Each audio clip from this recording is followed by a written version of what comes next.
Bapak Ibu, suster, para romo, frater, saat merenungkan bacaan-bacaan hari ini, hari Minggu biasa yang kelima ini, saya menawarkan perenungan ini kepada saudara-saudara semua. Yang pertama, saya menemukan bahwa antara pelayanan dan pertobatan itu seperti satu keping mata uang yang tidak bisa dipisahkan.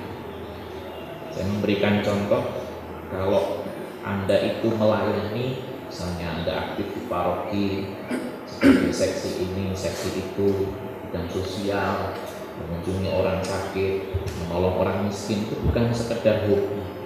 Jadi saya pernah menyampaikan kepada umat di paroki saya, terutama kepada para aktivisnya gitu ya. Jadi kegiatan gereja itu bukan sosialita. Karena kalau kegiatan gereja nanti menjadi sosialita, yaitu hobi saya.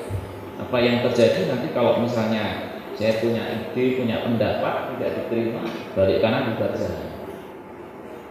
Kalau saya melihat ini dan itu lebih baik, saya ngomong di belakang dan sebagainya.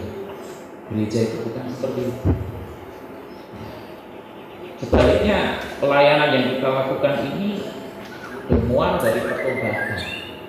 Kalau kami kemarin dalam rekoleksi Referet Ansos yang dipimpin oleh Romo Abdi menyampaikan yang dibutuhkan saat ini adalah sebuah kreativitas dan inovasi. Saya menangkapnya kreativitas dan inovasi itu bukan sekedar hal yang baru, tapi itu pertobatan.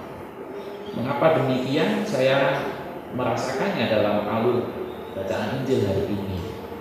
Sekali peristiwa Yesus berdiri di pantai Danau Genesaret, banyak orang mengerumuni dia.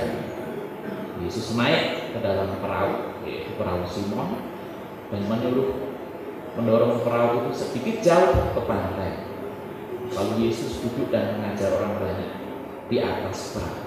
Jadi kalau kita melakukan aktivitas pastoral dan sebagainya itu, senternya itu Yesus. Pertama-tama kita melihat Yesus. Dan Yesus meminta apa? Bertolaklah ke tempat yang dalam dan tebarkanlah jalan untuk menangkap.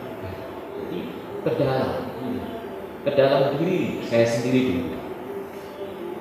Yang menarik dari dialog yang saya rasakan dalam bacaan ini adalah jawaban Simon. Guru, telah sepanjang malam kami bekerja keras dan kami tidak menangkap apa-apa. Tapi karena perkataanmu itu, aku akan menebarkan jala juga. Kita mengetahui bahwa masing-masing dari kita ini punya bakat, punya talenta, kita profesional dalam bidang ini dan bidang itu, termasuk pastor ya, profesional dalam bidang teologi, bagaimana gitu. Tapi bukan itu yang jawaban Simon hari ini yang mengatakan, guru, kami telah bekerja keras. Simon ini ahli. Kalau mau melihat Yesus, siapa sih Yesus itu kok nyuruh begini? Tapi dia tidak melihat itu. Tetapi dia melihat ini guru. Karena kamu yang meminta, aku akan menebarkan jala juga. Lalu Simon melakukannya.